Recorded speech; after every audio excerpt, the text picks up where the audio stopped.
Okay, I'll just show you how to pair a mobile to the Bluetooth audio system in this Nissan Navara. So from any screen, first of all, we make sure Bluetooth is switched on like so, and then we're watching out at the bottom. This car has two Bluetooth audio systems, so no doubt parrots come up there.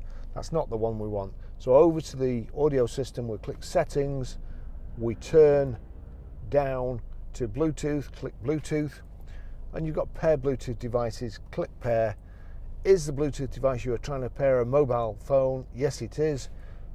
So we've now got my car come up. We click my car. There you go, using your handset, look for Bluetooth. The pins 1, 2, 3, 4. So 1, 2, 3, 4. Click pair.